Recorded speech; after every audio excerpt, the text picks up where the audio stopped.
안녕하십니까? 소쿨극장의 소리내어 읽거나 눈을 감고 듣기 코너입니다.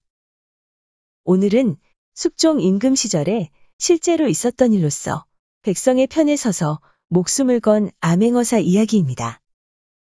구독과 좋아요, 그리고 알람 설정 부탁드립니다.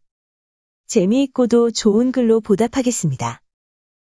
병산 이관명이 19대 숙종 임금 때 명을 받들어 영남지방에 암행어사로 갔다. 임무를 마치고 돌아와서 복명하는 날 어전에서 임금이 영남 여러 고을의 살림살이에 관하여 물으니 공이 대답했다. 영남지방 전체가 전하의 거룩한 은혜를 입어 잘 다스려지고 있었고 백성들도 모두 편안해했습니다. 단지 통영에 소속된 섬 하나가 세금을 심하게 거두고 있었습니다. 그 섬의 백성들이 몹시 힘들어했는데 아이와 어른이 모두 헐벗고 있었으며 사흘에 한 끼니도 제대로 먹지 못하고 있었습니다. 가만히 보니 그 섬을 다스리는 통영사또가 학정을 일삼는 듯하여 암행어사 출도를 하였사옵니다. 신이 동원에 앉아서 관청의 노복을 호령하여 창고를 모두 봉하고 사또를 뜰 안에 끌어다 놓았습니다. 법도에 어긋나는 짓을 얼마나 하였는지 엄하게 캐물었으며 모든 문서를 샅샅이 점검하였습니다. 그런데 사실을 알아본 결과 놀랍게도 그 섬의 모든 재물이 통영원이 아니라 대궐의 후궁에게로 다 들어가고 있었습니다. 섬이 대궐 후궁의 소유로 되어 있기 때문이었습니다. 계산해 보니 후궁의 치마저고리 한 벌을 만들기 위해서는 수백 명의 섬사람이 10끼니를 굶어야 했습니다. 이는 사람이 할 짓이 아닙니다. 그야말로 극심한 폐단이고 나라의 근간을 흔드는 일이니 반드시 바로잡아야 마땅할 줄로 압니다. 그러나 소신의 권한을 넘어서는 일이라 바로 처리하지 못하고 이렇게 아뢰옵니다. 이 말을 들은 임금이 크게 노하면서 곁에 있던 벼루를 들어 바닥에 메어 쳐서 부수며 말했다. 나는 이 나라의 인군이다. 귀히 여기는 후궁을 위하여 조그마한 섬 하나를 내주어. 후궁이 그곳에서 세금을 거뒀는데 네가 무엇이라고 감히 이를 나무라는가? 갑자기 어전의 분위기가 싸늘해졌다. 그러나 이관명은 얼굴색 하나 변하지 않고 임금 앞에 엎드려 앞으로 목을 길게 내밀며 다시 아뢰었다. 신은 바른정사를 돕는 신하로서 어명을 받들고 밖으로 나간 지 1년이나 되었습니다. 전하의 지나친 거동이 이와 같은 데까지 이르렀음에도 지금까지 한 사람도 전하께 가나요? 이것을 막는 일이 없었습니다. 아래옵기 황송하오나 사원부는 후궁의 비행을 조사하여 규탄하지 못하였고 사간원은 전하에게 후궁의 비행을 간하는 일을 소홀히 하였으며 홍문관은 후궁의 비행에 대하여 전하에게 자문하는 일을 게을리 했습니다. 따라서 고유하고도 당연한 직무를 유기한 사원부, 사간원, 홍문관 3사의 죄는 너무나 막중합니다. 아래건대 이번 기회에 저를 포함하여 전하의 전제를 막지 못한 3사의 관원을 모두 국법으로 엄하게 다스려야 합니다. 임금이 잠시 대답하지 않고 있다가 왕명의 출납을 맡아보는 승지를 불러 초지를 가지고 앞으로 나오게 하였다. 초지란 임금이 내리는 명령을 초잡아 적는데 쓰는 종이를 말한다. 이에 이관명의 목이 날아가는 줄 생각하고 곁에 같이 있던 승지들이 모두 겁에 질려 벌벌 떨었다. 임금이 분부하여 말했다.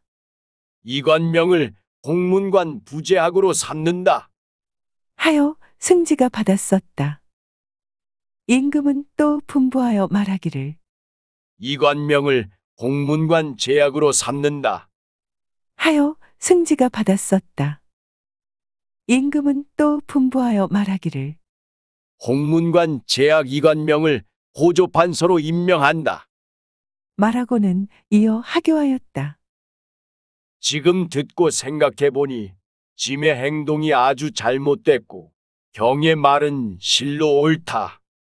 이에 경을 호조판서로 삼으니 후궁에게로 가는 도세는 곧 그만두도록 조치하라. 또 나라의 모든 재정을 살펴 백성의 삶을 힘들게 만드는 제도가 있으면 반드시 고치도록 하라. 나라를 태평하게 하고 어진 백성을 착취하지 않으며 백성의 입에 밥이 들어가게만 한다면 짐은 결코 문제 삼지 않겠다. 이때 도승지는 만화 윤유였다. 그가 드디어 일어나서 절하고 엎드려 말하길. 지금 영남 암행어사가 아뢰는 것을 보면 감히 용안을 범하고 직간하였사옵니다.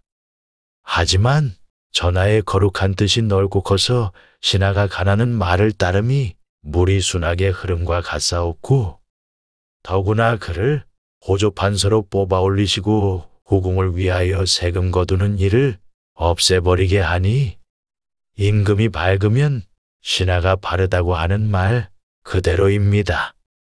이는 실로 옛날 성왕의 정사에 부끄러움이 없겠나이다. 라고 하였다. 직간이란 오간 가운데 하나이니 임금이나 우더른에게 잘못된 일에 대하여 직접 간함을 이른다. 오간에는 그 외에도 돌로 말하여 간하는 휼간, 우직하게 고지곳대로 간하는 장간, 자기를 낮추고 겸손한 말로 간하는 강간, 그리고 완곡한 표현으로 잘못을 고치도록 간하는 풍간이 있다. 이 중에서 직간이 가장 어렵다. 왜냐하면 말하는 순간 목을 내놓아야 하기 때문이다. 실제로 역사에서 직간한 신하 19은 그 자리에서 죽었다. 들어주셔서 고맙습니다. 용어 풀어 올리겠습니다. 이관명은 조선 숙종, 영조 때 문신입니다. 숙종 때 문과에 급제하고 벼슬하여 경종 때 좌의정을 지냈습니다. 특히 문장에 뛰어났으며 저서로는 병산집이 있습니다.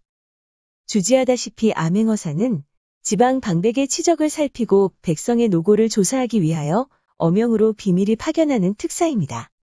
어사는 각도 감사 이하 모든 수령의 치적을 살펴 그 탐하기 심하면 봉고파직시킬 권한을 가졌습니다. 인구는 임금입니다. 사헌부는 조선시대에 정사를 논의하고 풍속을 바로잡으며 관리의 비행을 조사하여 그 책임을 규탄하는 일을 맡아보던 관아입니다. 사간원은 조선시대에 임금에게 관하는 일을 맡아보던 관아입니다. 태종원년에 설치하여 연산군 때 없앴다가 중종 때 다시 설치하였습니다. 홍문관은 조선시대에 궁중의 경서와 사적을 관리하여 문서를 처리하고 임금의 자문에 응하는 기관입니다. 삼사는 조선시대에 임금에게 직원하던 세 곳의 관아인 사헌부, 사간원, 홍문관을 이릅니다. 승진은 조선시대에 승정원에 속하여 왕명의 출납을 맡아보던 정삼품의 당상관입니다. 정원이 6명으로 도승지, 좌승지, 우승지, 좌부승지, 우부승지 그리고 동부승지가 있었습니다. 호조는 조선시대에 육조 가운데 호구, 공부, 전량, 식화에 관한 일을 맡아보던 관아입니다. 오늘날의 기획재정부라 할 수 있습니다. 판서는 그 책임자로 정의품 벼슬을 가졌습니다. 경은 임금이 이품 이상의 관원에 대하여 이르는 말입니다. 윤유는 숙종 때 문과에 급제하고 벼슬했습니다. 경종 때 이조판서를 지냈습니다. 그는 항상 서민들 편에서 정책을 시행했기 때문에 토호의 모함을 당하여 여러 번 관직에서 물러났습니다. 참고문헌 및 자료 출처 소개해 올리겠습니다. 조선시대 문신, 서유영이 엮은 금계필담이 모본입니다. 이 책을 김종권 선생이 교주하고 송정민 선생을 포함하여 6분이 현대 한국어로 번역하고 금계필담이라고 원본 그대로 이름 붙였습니다. 여기에서는 이 책에 있는 내용을 주로 빌렸습니다. 한국학중앙연구원, 국립중앙박물관, 한국민족문화 대백과사전 그리고 문화재청 국가문화유산포털의 기사와 사진을 빌렸습니다. 조선시대 화가, 신윤복, 김준근, 김득신 그리고 김윤보의 그림 몇 점을 빌렸습니다. 운하영 선생의 책 흑요석이 그리는 한복 이야기에서 그림을 빌렸습니다. 윤종빈 감독의 2014년 영화 군도 밀란의 시대에서 한 장면을 캡처했습니다. 이병훈 연출의 2007년 MBC 월화 드라마 이산의 한 장면을 캡처했습니다. 우리 역사넷에서 암행어사 일러스트를 빌렸습니다. 일간 경기의 어사 박문수의 거짓골에서 일러스트 하나를 빌렸습니다. 일간 경기의 상소광, 강응용과 신용계의 일러스트를 빌렸습니다. 위키백과와 나무위키의 기사와 사진을 빌렸습니다.